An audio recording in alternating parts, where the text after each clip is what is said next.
Good afternoon. I'm SQ Jackson, a proud member of ATU 1287 here in Kansas City. I'm so honored to stand here on behalf of more than 600 members of our local and international President John Costa to introduce President Joe Biden, a man who is delivering on his promise to get things done in Washington. The president did exactly what he said he would do. He reached across the aisle, worked with the other side, and got a deal done. And this is going to be a big deal, especially here in Kansas City. Our infrastructure is crumbling, and it's not just our roads and bridges, it's about public transit. I've been a transit operator here for 6 years, but the long hours became too much. I have 3 children aged 5, 6, and 12, and needed to be home more, so I recently transferred to maintenance department, where I could work 8 hours, go home for baseball games, basketball games, and just be a dad. We have 2 electric buses here at the KCATA, and with the infrastructure bill, I'm sure we'll be getting many more. Soon our entire fleet will be electric, and I want to ensure that I have the skill set to fix and maintain these vehicles. Thankfully, thanks to the Biden team, the bill sets aside $500 million for training. The transit systems must use this money for workforce development for people like me. It's a really big deal.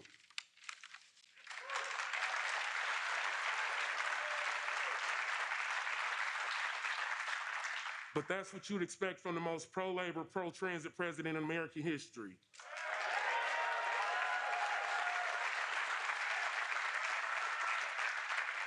Since January, he's brought hope, compassion, and leadership to the White House. He brought America back just in time.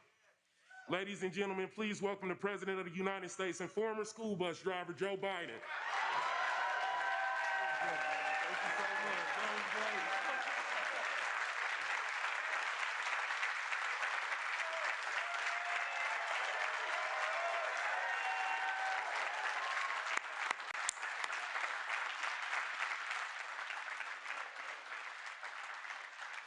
Well, I tell you what, I don't know where that phrase, "it's a big deal," came from.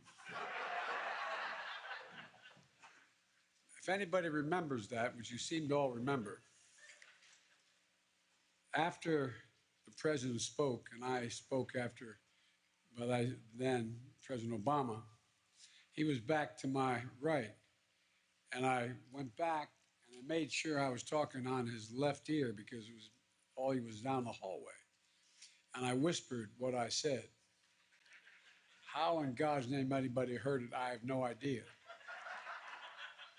And I shouldn't waste your time and tell you this, but we were going to go from there over the Department of Transportation. No, excuse me, Department of Education. And I walked out the back and got in a presidential limo on the driver's side, the back seat. The president, he was already in there, and he was laughing like the devil. He was almost hysterical. I said, "What's so damn funny?" And he told me. And I said, "You're just lucky my mother's not alive. I'd be one dead man." Look, before I began, I'd like to say a word about a friend of mine who we lost this weekend. A man a few hours west of Russell, Kansas, came from an hour not far from here, Russell, Kansas. A lot of Americans today remember Bob Dole as a presidential candidate, but for families he represented across the border, he represented Kansas for 36 years. And for those like me who had the honor of calling him a friend, Bob Dole was an American giant, a man of extraordinary courage, both physical and moral courage, a war hero who sacrificed beyond measure, who nearly gave his life for our country in World War II, among the greatest of the great generation, a leader of honesty, decency, and good humor. The same qualities that made him such a cherished friend to me and my wife, Jill, and so many others through the years. We didn't agree on everything, but I always admired and respected him and his willingness to work with anyone, any party, when it mattered most. And our nation owes Bob Dole a debt of gratitude for the remarkable service and a life well lived.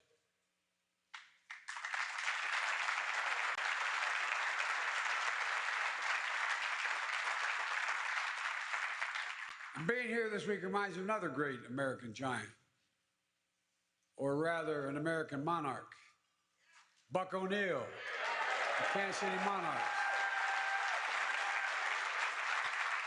A great ball player, the first black coach in the majors, one of the game's greatest ambassadors, and finally, a Hall of Famer.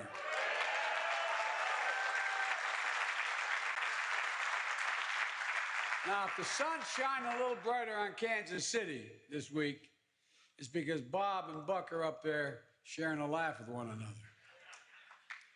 I also want to acknowledge Mayor Quinton Lucas. Mayor Q, you've done an amazing job, both in terms of economic justice as well as economic progress. And I want to thank County Executive Frank Wright. He lived the life I'd hoped to live. He started off as a laborer. He helped build the Royal Stadium. As a player, he's one of the best to ever play there. And now he's a county executive in Jackson County, resident and a business as well. You know, I mean, this guy's done it all. I thought maybe I could make him the pros, but look what the hell.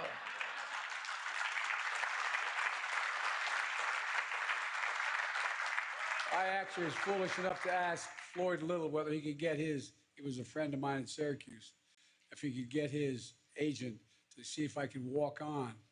You know, every year they allow 50 folks to walk on. Well, guess what? He said, he came back to me laughing. He said, my agent said they're afraid if they let you walk on, they'd have to just carry you off. Look, the infrastructure law I signed Thanksgiving would not be possible, and this is not hyperbole, without the leaders here today. Congressman Emanuel Cleaver was a great mayor,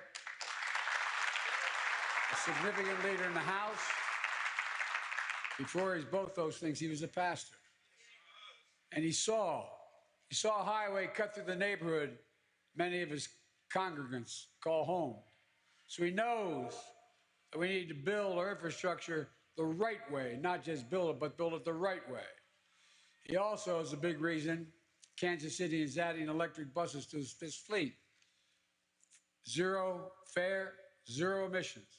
Congressman, great idea. Great idea.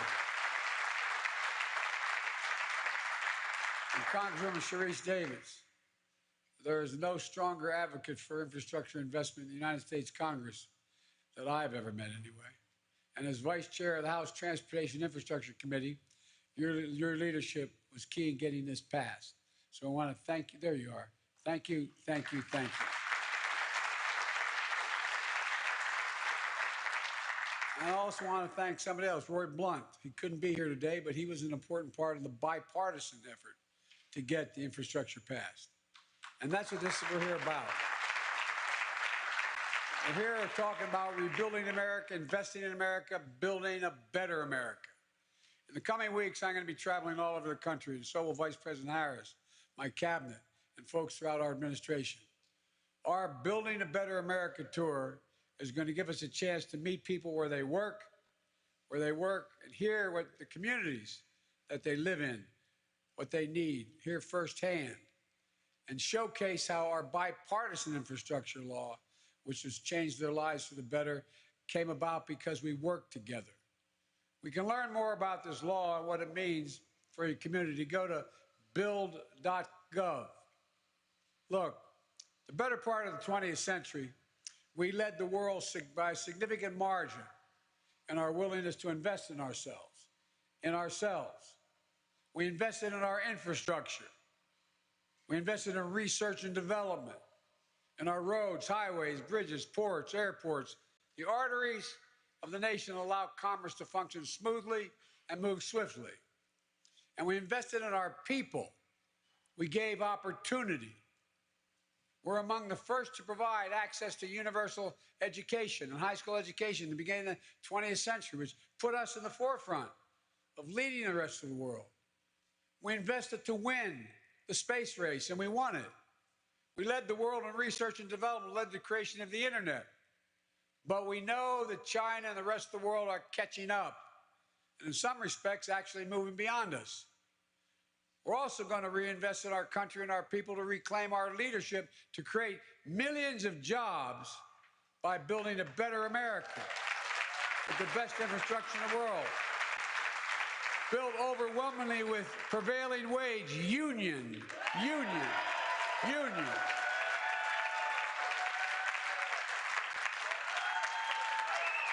There's a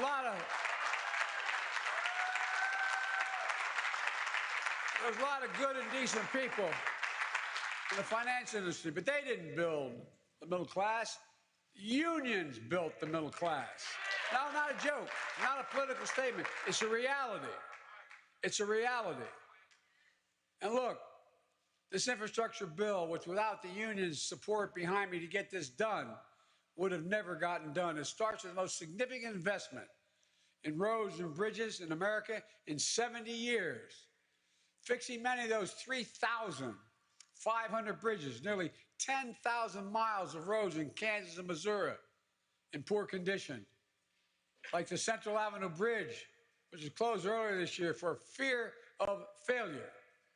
A similar bridge not far from here going to Kentucky, there was fear of failure, and it collapsed, killing a whole heck of a lot of people.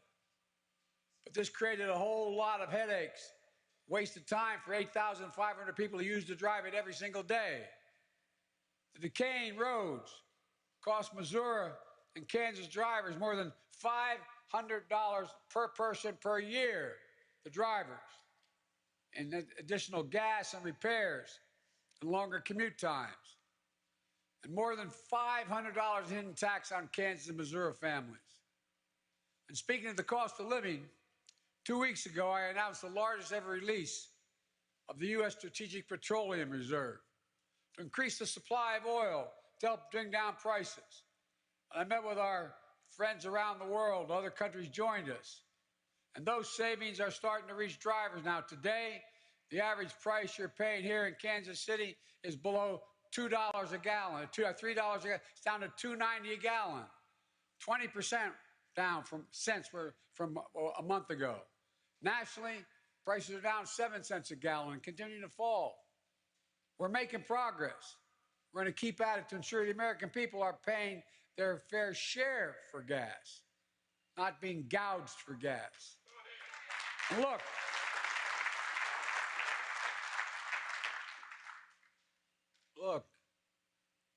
as Manuel said, we're in a situation where we've known that our infrastructure had problems for a long, long time.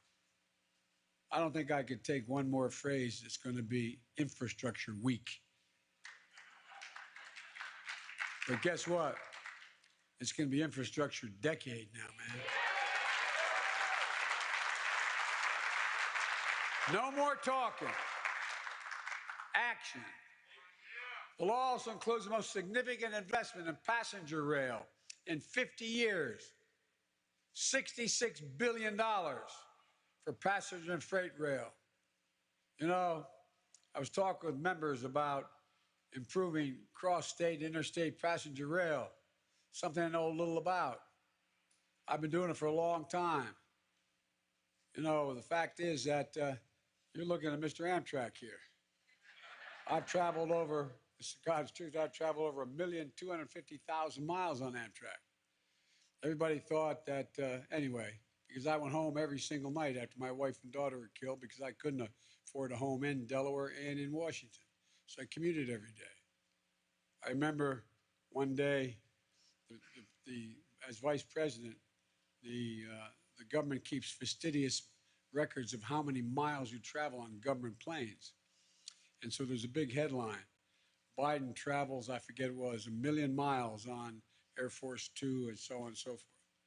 And I'm getting on the train to go home, which the Secret Service, they're great. They're with me here today, all 800 of you. But all kidding aside, they're wonderful. And I was getting on the train because they didn't like me getting on the train, Congressman, because it's more dangerous circumstance. You can stop people and things on tracks, et cetera. But I would go going home to see my mom, who was sick. And one of the conductors I know for years walked up and grabbed, said, "Joey, baby," grabbed my cheek. And not a joke. And I thought that he was going to get shot. true story. And I said, no, it's okay. We've known each other. He said, Joey, big deal. 1,000,000 miles, or wherever it was, 1,000,000 miles on Air Force Two. Come on, Joey. You know how many miles you travel on Amtrak? I said, no, Angie, I don't know how many miles. He said, we calculated it at the retirement dinner. He said, 36 years, 119 days a year, back and forth. Then as vice president, he said, we figure you've done X number of trips. It adds up to 1,200,000 miles on Amtrak. And I said, if my dad were here, he'd call it misspent adulthood. But all kidding aside, you know, back in the early 70s, probably 74, I think it was, there was a guy named Charlie Wheeler, talked about this, your mayor. Seriously. And there's no reason why it should be 2 hours faster to drive from Kansas City to St. Louis than take a train. No reason. All the data shows that if you get from point A to point B at a faster rate by rail than by automobile, you'll take the rail. And guess what that does? First of all, it's safer, but secondly, it's going to save over time millions of barrels of oil. Millions of barrels of oil because it's electric. Look, folks, we're the largest investment in public transit ever in this legislation. It means replacing buses that are past their useful life, switching from diesel to electric, getting more people where they're trying to go more safely, faster, cleaner, like what you're doing here with your zero fare, zero emission buses. Electric buses, you add into the fleet, it's a win-win-win. They're manufactured here in America, creating good union jobs. They're good for the environment, and they're making them free for all riders. Mayor, you're helping regular riders save about $2,000 a year. That's a big deal for someone making 50, 60 grand a year.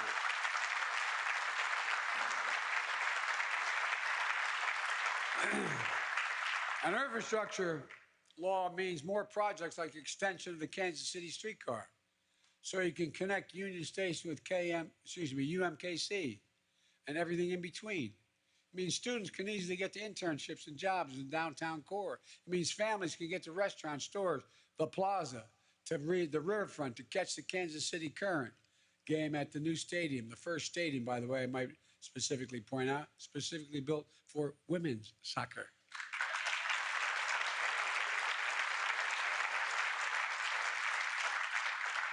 I was able to see them win the Olympics. Anyway, it's a long story, but it means more jobs, opportunity, economic development. The law invests $42 billion to modernize our ports and airports in America, like the new terminal you're building in Kansas City International, or improvements to the island port in the Missouri River, helping get agricultural products from the Midwest to the rest of the nation. And this bill has $16 billion in it to improve ports like yours. These investments make it easier for companies to get their goods to market, reducing supply chain bottlenecks, lowering costs for families. Here in Kansas City, the possibilities are unlimited. You got the fastest growing port in the Midwest. You're in the heart of the heartland for freight rail, for transforming your airport. You're building a national hub. Create a cycle of jobs and growth that will be felt for decades, making the right investments. And you have the money to do it now. Of course, that's not all the law achieves. Under the leadership of mayors like, our mayor here, KC Water has going to replace all known service lines in Kansas City, but there's more work to be done in the region. The law starts by replacing all 100% the nation's lead pipes and service lines, so every child in Missouri and Kansas and across America can turn on that faucet. In the 4,000 schools, you can't do it. 44,000, I should say. And drink clean, decent water. You're going to need tens of thousands of plumbers and pipe fitters making a union wage to undo this. You get paid a prevailing wage. which benefits the ability to build a middle-class life. I grew up like a lot of you did. I grew up in a nice three-bedroom, split-level home in a development of about 70 other homes like it, with 4 kids and a grandpop living with us. But I remember every time something would happen, my dad, I remember when he lost his health insurance company, you could tell the walls were thin, how upset he was that night, just rolling in bed. He said, we don't have health insurance for a while, honey. Well, my dad used to say, everybody deserves just a little bit of breathing room. A little bit of breathing room. This law is going to make high-speed internet affordable and available everywhere in America, creating jobs, deploying those broadband lines. Across the high-speed internet, access to high-speed internet unlocks opportunity everywhere. It allows farmers in Kansas to use precision agriculture to improve their yields, or a doctor in St. Louis to have a remote checkup with a homebound cancer patient. Today, roughly 1 of every 4 Missourians and 1 out of every 6 in Kansas don't have high-speed internet in their home. In some places, there's no broadband infrastructure at all. This law will make high-speed internet affordable and available everywhere in Missouri and Kansas, urban, suburban, and rural. In the 21st century in America, no parent should have to do what many had to do last semester, and that is sit in the parking lot of a fast food restaurant so their children could use the internet to get their homework done. This is the United States of America, for God's sake. This law also builds out a resilience against extreme weather events fueled by climate change. Nationally last year, extreme weather events cost this country $99 billion. And I toured most of it. I was out in California. You know, more forests burned to the ground,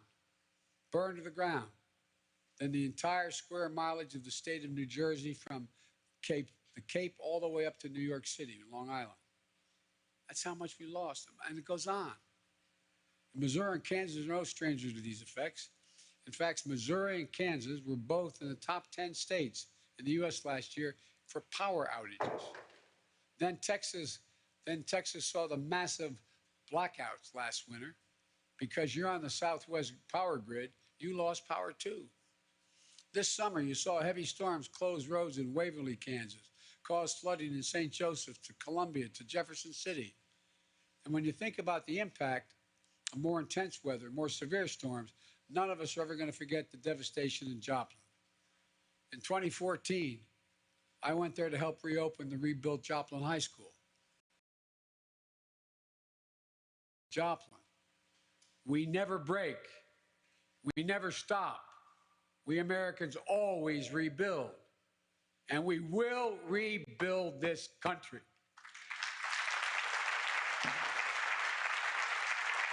And this law builds back our bridges, our water systems, our power lines, electric grids, better, stronger, and more resistant to the negative effects of climate change. Because, by the way, it used to be, as the elected officials here can tell you, if you had storm damage and you qualified for federal aid, you got them just enough amount of money to get you back to exactly what it looked like before. But you can't do that because now that highway gets flooded out. It's never going to go back to less rain because of global warming. Pray God it won't get worse. So you got to build that highway a couple feet higher. It costs more money. You got to build back better. And there's so much more in this law. Most of all, the law does something truly historic. The law helps rebuild when I announced for office, I said I was running for 3 reasons. 1, to restore the soul of this country, a sense of decency and honor. 2, to rebuild the backbone of this country, working class and hardworking middle class people. That's the backbone of this country. And thirdly, to unite the country, which is turning out to be one of the most difficult things, but we're going to get it done. Look, the fact of the matter is that we've been able to do an awful lot. We built America, and we've left behind so much for so long. We're going to help rebuild the economy, this time from the bottom up and the middle out. You know, this bill is a blue-collar blueprint for working Americans. 95% of the jobs created in the infrastructure bill don't require a college education. The only way this works is blue-collar Americans do the building. And the only way it ever worked, we're going to do it again. Mark my words, we're going to do this again. And the same goes my plan to build back better for our people. This bill is going to deliver, for example, universal pre-K for every 3- and 4-year-old in America. One study, the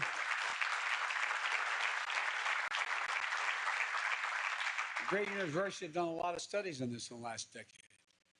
One study shows that low-income children from poor homes participating in preschool are 47% more likely to go on to earn an associate's degree or higher after high school. They start off at a great disadvantage because their mom or their dad, a single parent, doesn't have the education, doesn't have the training. But at 3 years old, the brain is rapidly developing so quickly, it matters. We have to build that foundation for the future, for success. My wife, Jill, is a full-time teacher. And, you know, she says any nation that out-educates us is going to outcompete us. It's simply a fact. And guess what? Hold it here. Every nation of the 38 most advanced nations, we rank 34 in the world. 34 in the world in early education for children. The United States of America. My Build Back Better plan, which is passed in the House of Representatives, thanks to my 2 colleagues here today, representatives will also ensure that parents can afford child care. Child care gets workers the raise, and child care workers get a raise they deserve. Folks, look, in Missouri and Kansas, the average annual cost to send a toddler to child care is $6,500 a year. If you live in Chicago, it's more like $22,000 a year per child, okay? It means that the average family with 2 young children is spending roughly 20% of their after-tax income on child care. $20 out of every $100 they have. Our Build Back Better bill is going to make a giant difference in life because your child care cost will be capped at 7% of your income, period. That's 7% of your income. It's going to make a huge difference in millions of workers who've had to drop out of the workforce, not because they didn't want to work, but because they couldn't find affordable care. Look at all the women who are totally qualified who had to drop out of the workforce because they can't afford the child care and still work. Look, folks, you know, it's not the same, but I started about commuting. One of the reasons I started commuting was when I got elected, my family was killed, my wife and daughter were killed. I couldn't afford to leave Delaware because I had sisters, my best friend, my brother, my mother, my father helped me raise my kids. I was making good money. I was making $42,000 a year as a senator. I could no more afford full-time child care than fly. We're going to make college more affordable. Right now, the cost of a 2-year degree in Missouri is over $4,000 a year. In Kansas, it's over $3,000 a year. There are about 140,000 students in these 2 states that rely on what we call Pell Grants. They make less than 50 grand a year Pell Grants to help cover the cost. This plan I have also is going to increase Pell Grants by $550 a year. It makes it easier to stay in school. It makes a big difference. We're also going to lower prescription drug prices. This week, I spoke to a young woman who told me the cost of insulin for her diabetes, she has stage type 1 diabetes, meant having to choose between rent, groceries, and medication. She said, relentlessly, without relief every day. So she couldn't do it. So she began to ration her supply of insulin. She ended up in a coma and almost died. Think about that. The difference between nearly dying and thriving is the cost of one drug that cost $10 to make years ago. Nothing's changing it. That can cost consumers now $1,000 a month. Well, so if you're one of those Americans We're paying too much for insulin. My Build Back Better plan is going to change that too, because you're going to guarantee you pay no more than $35 a month.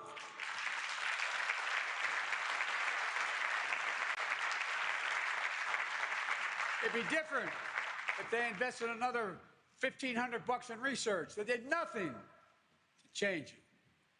They'll make sure parents of the 200,000 children in America with type 1 diabetes have the ability to say to a child, honey, it's going to be okay. Can you imagine the dignity you'll be deprived as a parent knowing your child has type 1 diabetes and you can't afford their insulin?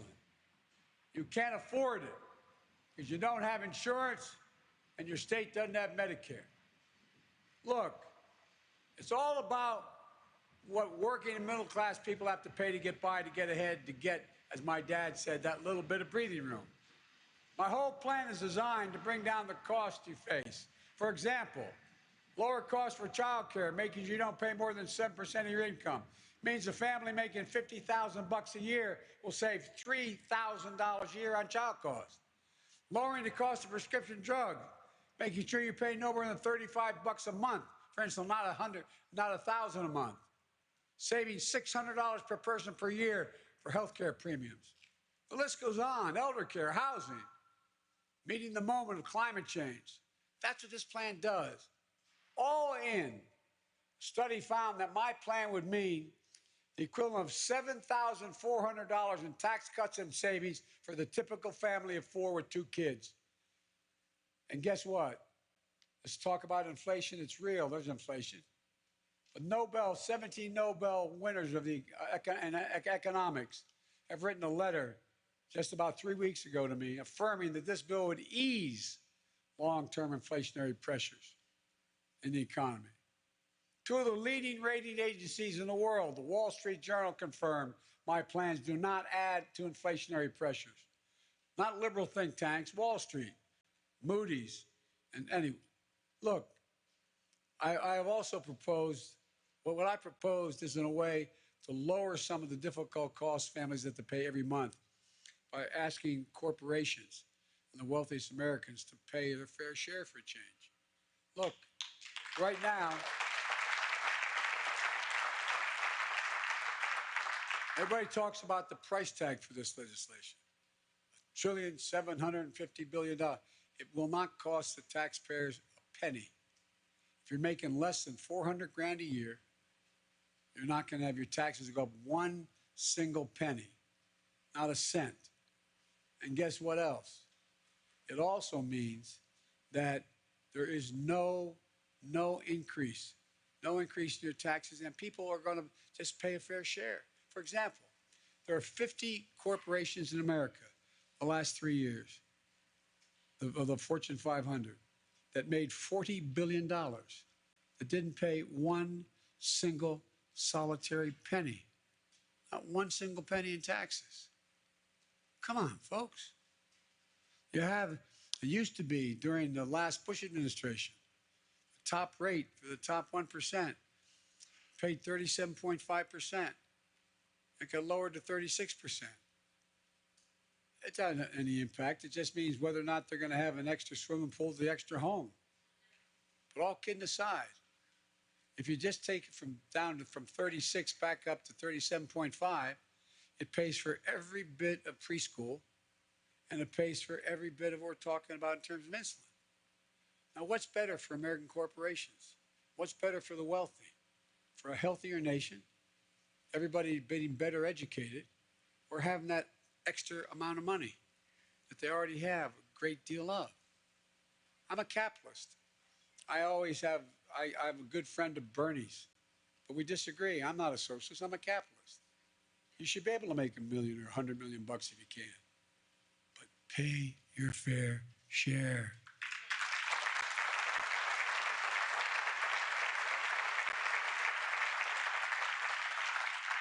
Folks, look, there's so much we can do, so many things that are within our power. If you went to the average American family making 60 to 70 grand, or you went to a family where dad was a teacher and mom was a police officer, they're making 120, they're paying at a higher tax rate than someone making $1 trillion. I mean, $1 billion. For real. How can that be fair? Look, one of the reasons I feel so firmly in the proposals is because I know what this country can be.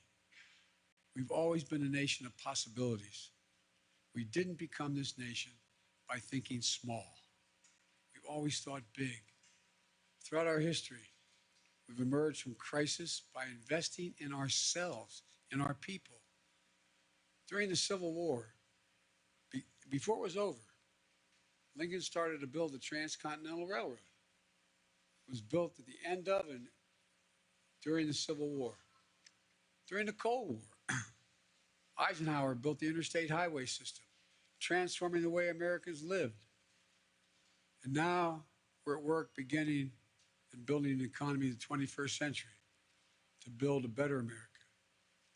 I truly believe, and I promise you this, I believe that 50 years from now, when historians look back on this moment, they're going to say this was the moment that America won the competition for the 21st century. Think about it. Most of you who are over 40 remember us always having the #1 infrastructure in the world, the best education, et cetera. We rank now number 8 in the world in terms of investment in research and development. 14th in infrastructure. The United States of America. And if you're a businessman out there, or you work, or you're a union person working for a business, where's the business going to go? Where they can get the products to market fastest, safest, where they have access to get in and out, where they have access to move. That's why we're losing. That's why we're losing. But we're not going to lose anymore. I promise you. The time of losing is over. It's over, over, over, over. God bless you all, and may God protect our troops. Thank you for your patience. I appreciate it. Thank you. Thank you.